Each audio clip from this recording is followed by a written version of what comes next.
pārvarot bailes, darot to, no kā baidamies, mēs iegūstam arvien vairāk enerģijas, arvien vairāk savu spēku un arvien vairāk paplašinājumu. Ja mūsu enerģētiskais lauks ir paplašināts, brīvs, tīrs, aizsardzība spēcīga, kanāls vaļā, tātad caur mums var plūst maksimāli daudz enerģijas. Bet tad, kad mums ir tās bailītes, kuras ir visā ķermenī, enerģētiskajos ķermeņos, tad mūsu kanāls, tā kā tieva strūkliņa, viņš ir ar nosprostojumiem, ar šķēršļiem, un caur mums nevar brīvi plūst enerģija. Enerģētiskais lauks ir izjaukts ar caurumiem, un līdz ar to pie mūsu enerģijas var ļoti viegli tikt klāt. Lai ir stabilitāte saknes zemē, zari debesīs, jo tas palīdz noturēt tādu savu centru, savu vertikāli sazemējumu, un tas ir ļoti svarīgs arī pie baiļu pārvarēšanas vai izstrādes,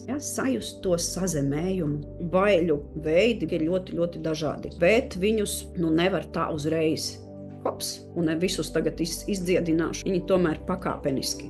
Ja mums enerģija nāk no augšas, pamazām arī blokus viņa tā automātiski padziedina. Un tā, kamēr aiziet līdz pašai saknei, līdz pirmajam centram, jo visas bailes ved pie viena, tās ir bailes no nāves. Un ja mēs izdziedinam bailes no nāves, tad tikai mums var atvērties arī 7.